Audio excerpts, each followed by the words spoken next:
Suite à ma dernière vidéo sur la nouvelle barre de son Dione, certains d'entre vous se sont posé une question tout à fait pertinente. Pour du home cinéma de Vialet, vaut-il mieux s'équiper de deux Phantom 2 ou de la Dione, étant donné qu'on tourne autour du même budget? Eh bien, j'ai testé.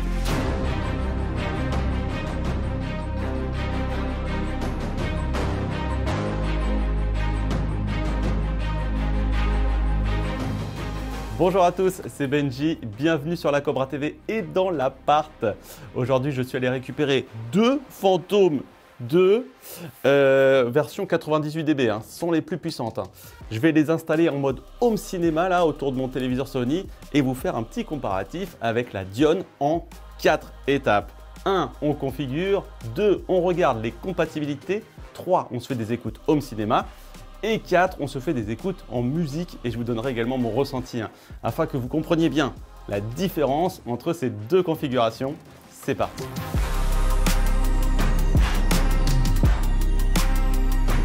Pour la Dione, configuration 5.1.2. C'est plug and play, vous avez vu ma dernière vidéo, c'est très simple. On branche au courant, on la relie en HDMI iARC au téléviseur, on fait une calibration avec l'application de Vialet et c'est parti. Pour les Phantom, configuration 2.0, ça va demander un petit peu plus d'effort. Mais ça va quand même. Alors le mieux, c'est d'avoir des pieds pour les rehausser à hauteur d'écoute. Alors oui, il existe des pieds de Vialet un peu stylés, mais je ne les avais pas sous la main.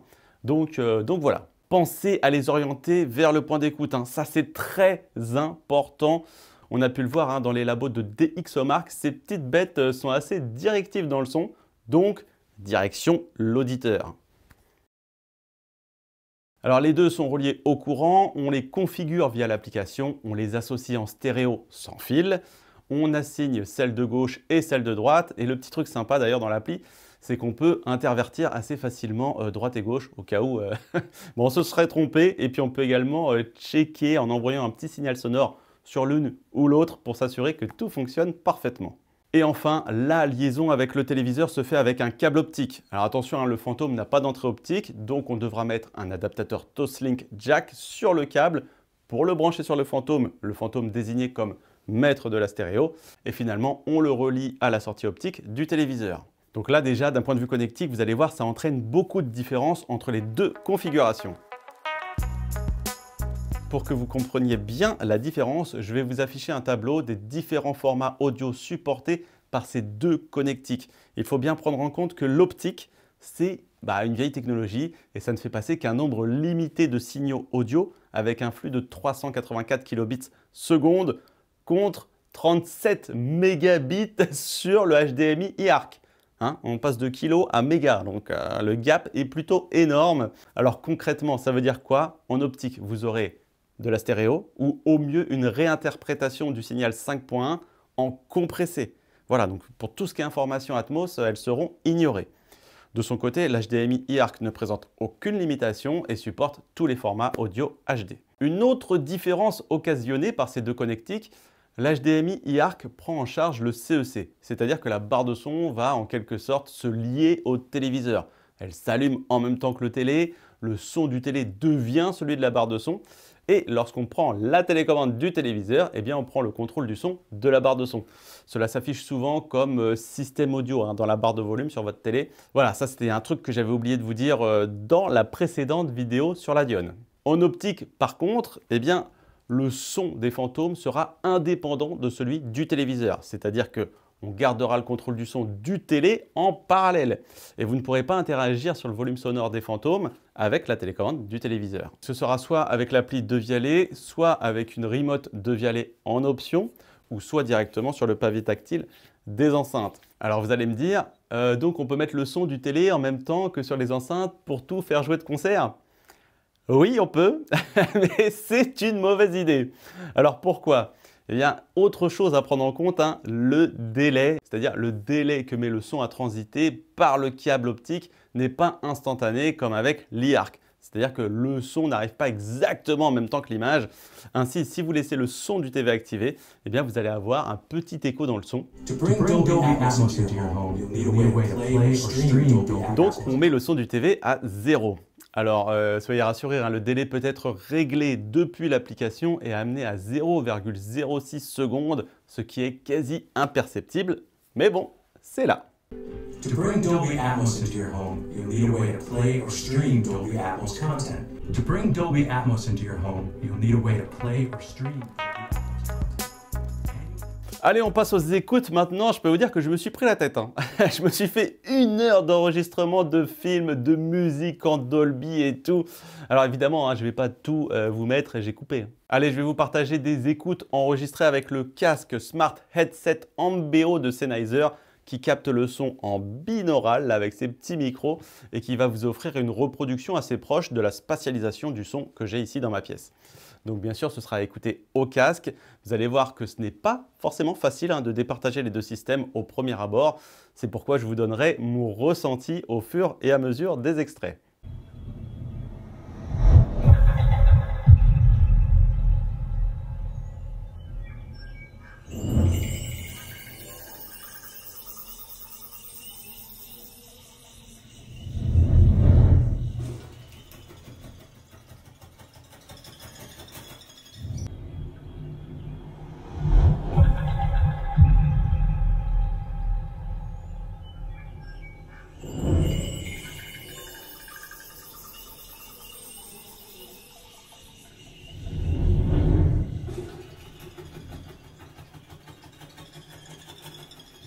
Dans la première démonstration, les enceintes fantômes vont montrer des basses un peu plus profondes, une largeur de scène plus ouverte aussi sur le vol de l'oiseau. Soyez attentifs. Et en même temps, c'est normal, hein, puisque les enceintes sont physiquement plus éloignées à gauche et à droite sur les côtés du téléviseur. Les faisceaux de la barre de son étant assez restreints, hein, comme je vous le disais dans le test de la Dione, on a donc quelque chose d'un peu plus recentré vers l'avant, même si on sent quand même bien le mouvement, hein. Par contre, sur le tonnerre, qui est un effet Atmos, on perd quand même beaucoup d'informations sur les fantômes.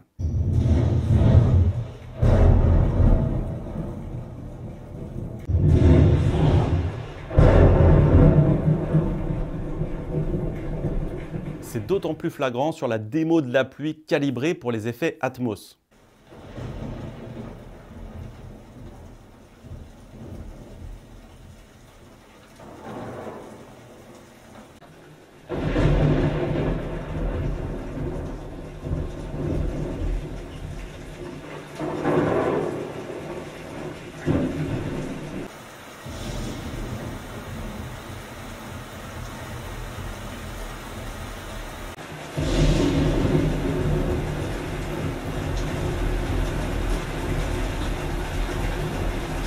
On a toute une partie de la bande qui est zappée complètement par les fantômes, tandis que la barre offre beaucoup plus de détails, beaucoup plus de richesse. Franchement, c'est fou, on entend à peine le tonnerre sur les fantômes.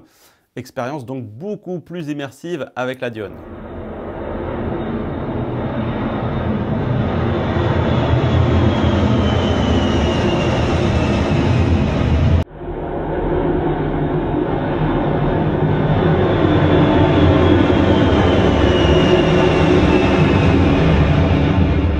Pareil aussi avec le décollage d'avion, plus puissant, plus envahissant sur la barre de son. Dès qu'il y a de l'Atmos, bah ouais, hein, sur la barre c'est décodé et ça envoie les potes.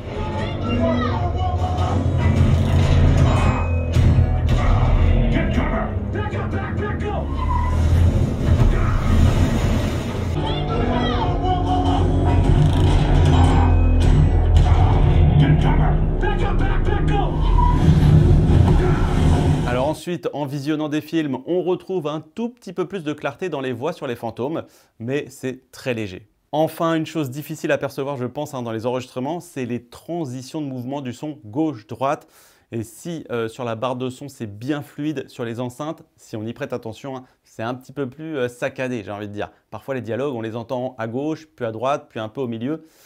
En vrai, je ne pense pas que ça dérangerait la plupart des utilisateurs, mais quand on y prête attention dans ce genre de test, c'est un petit peu perturbant. On retiendra donc que sur les fantômes, on a un petit peu plus de puissance, des basses un peu plus profondes, des voix légèrement plus claires. Bon voilà, tout ça, des petits curseurs comme ça un petit peu améliorés. Mais la Dione offre une meilleure expérience globale, meilleure transition, meilleure retransmission de toute la bande et des effets 3D pour une meilleure immersion.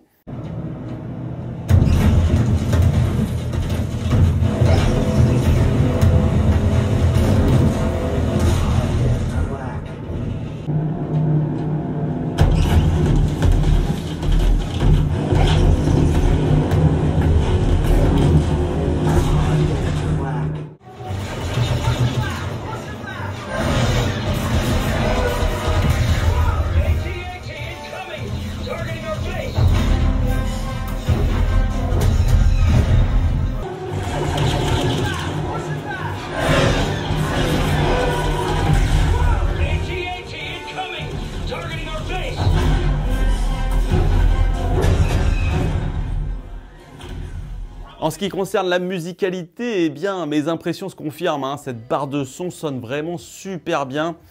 Alors, comparé aux deux fantômes, on va perdre un petit peu de détails. C'est vrai qu'on aura un petit peu moins de détachement sur les instruments.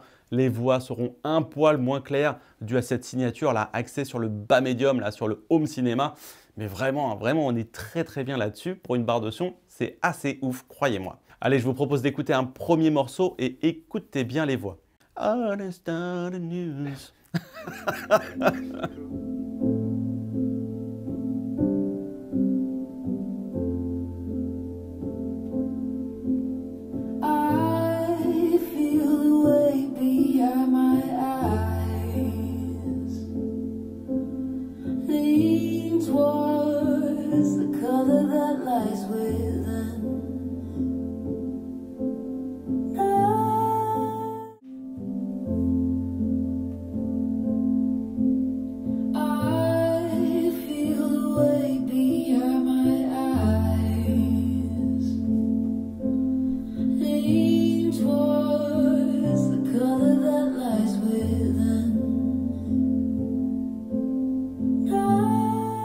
Voilà, on perd quelques petits détails qui vont ressortir un petit peu mieux évidemment sur la paire de fantômes, mais ça reste très bon. Sur cet autre extrait là, je vous ai pris une musique type bande originale. Il y a une partie grave là, ça fait...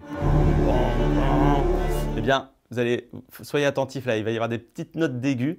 Sur la Dione, on les perçoit à peine, alors qu'elles seront plutôt bien dessinées sur la gauche de la paire de fantômes. Le petit...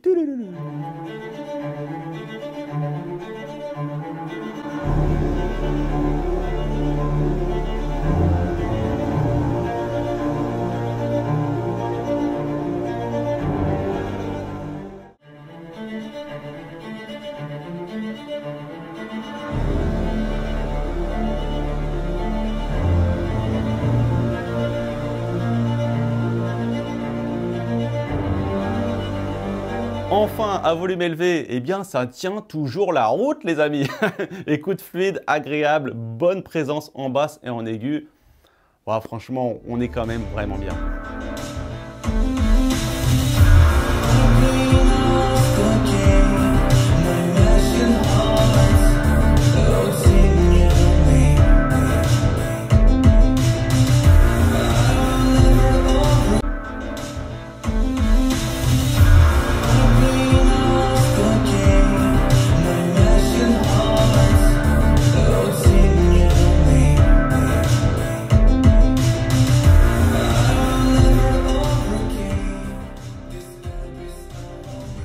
Bon, et bien pour le home cinéma, mon choix il est vite fait. C'est Dione sans hésitation, transition fluide, homogénéité dans le son, compatibilité, pas de délai entre le son et l'image, stabilité aussi. Hein. C'est vrai que j'ai rencontré des petits tressaillements dans la connexion entre les deux fantômes. Alors c'est sûrement dû à mon très mauvais Wi-Fi ici, mais quand même. Ensuite, niveau musique, eh bien, la barre de son fait le job. Hein. Donc pour le salon TV, bah, moi je mets la Dione. Hein. Même si moi, vous savez quoi? Eh bien j'ai plutôt envie de prendre les trois et j'ai envie de faire marcher les trois en même temps. J'ose pas imaginer le délire. Hein. En plus, ils ont la même signature sonore, quoi. Donc vraiment, là, De Vialet, ils ont à portée de main un système de fou furieux. Franchement, moi, ça me hyperait level max hein, de voir tout ça arroser l'appart. Bon. Voilà, sinon, maintenant, si vous souhaitez un battle de barre de son, je peux comprendre, hein, on va quand même attendre un peu les différentes sorties de cette année. Il y a encore pas mal de choses qui vont arriver, donc on va attendre un petit peu avant de se faire un petit battle. À savoir que De Vialet, j'ai envie de dire que c'est un petit peu une catégorie à part. Hein. Certains vont dire, ouais, truc de bobo, je sais pas quoi.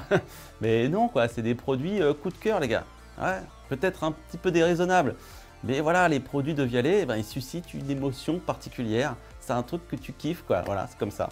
En tout cas, ils sont à retrouver dans les magasins Cobra avec plein d'autres marques. Hein. Voilà, on ne fait pas que De Vialet. Hein. Voilà, allez, je vous laisse. C'était Benji et je vous dis à très bientôt sur la Cobra TV.